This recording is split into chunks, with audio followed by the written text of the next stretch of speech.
নমস্কার সবাইকে। আজ আমি অপূর্ব স্বাদের একটা দই কাতলা রেসিপি আপনাদের সাথে শেয়ার করব।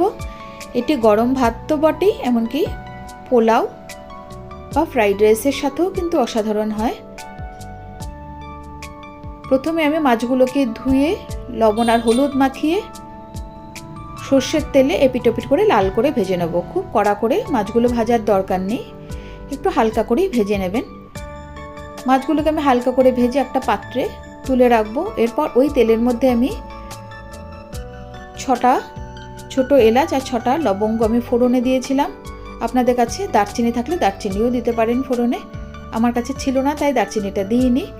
এরপর আমি 2টো মাঝারি সাইজের স্লাইস করে কেটে নেওয়া পেঁয়াজ ওই তেলের মধ্যে দিয়ে লাল করে ভেজে নেব। এরপর আমি একটা আদা পেঁয়াজ রসুনের একটা মিহি পেস্ট করে রেখেছিলাম, একটা বড় সাইজের পেঁয়াজ, 3-4 টুকরো আদা আর 10 থেকে 12 কোয়া মতো রসুন একটা মিহি পেস্ট করে রেখেছিলাম, এটা আমি দিয়ে দেবো। এই পেস্টটা দেওয়ার পর এর মধ্যে আমি দিয়ে দেবো 1 চামচ কাশ্মীরি লঙ্কার গুঁড়ো, 1 চামচ লবণ, 1 চামচ চিনি। চিনিটা কিন্তু অবশ্যই দেবেন যেহেতু দই পড়বে।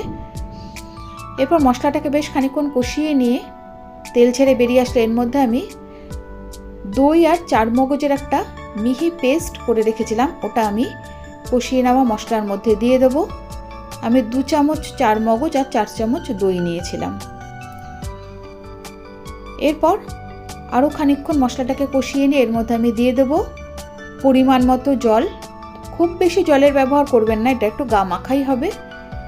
সব মশলাগুলো এরপর ভালো করে মিশিয়ে নিয়ে আমি ভেজে রাখা মাছগুলোকে এই ঝোলের মধ্যে দিয়ে দেবো। দইটা দেওয়ার সময় কিন্তু গ্যাসের ফ্লেমটা যেন কম থাকে, এটা খেয়াল করবেন, না হলে দইটা ফেটে যাওয়ার সম্ভাবনা থাকে। মাছগুলোকে দিয়ে আমি 7 থেকে 8 মিনিট মতো ঝোলটাকে মিডিয়াম ফ্লেমে ফুটিয়ে নেব। 7 থেকে 8 মিনিট পর ঢাকা খুলে আমি এর মধ্যে দিয়ে দেব বেশ খানিকটা কিশমিশটা দিয়ে আমি ঢাকা দিয়ে আরও 2 থেকে 3 মিনিট মতো একটুখানি রান্না করে নেব ঝোলটাকে। সবশেষে আমি দিয়ে দেব 4টে শুকনো লঙ্কা আর 4টে চেরা কাঁচা লঙ্কা। এটা কিন্তু সম্পূর্ণটাই অপশনাল, আপনারা চাইলে এটা নাও দিতে পারেন।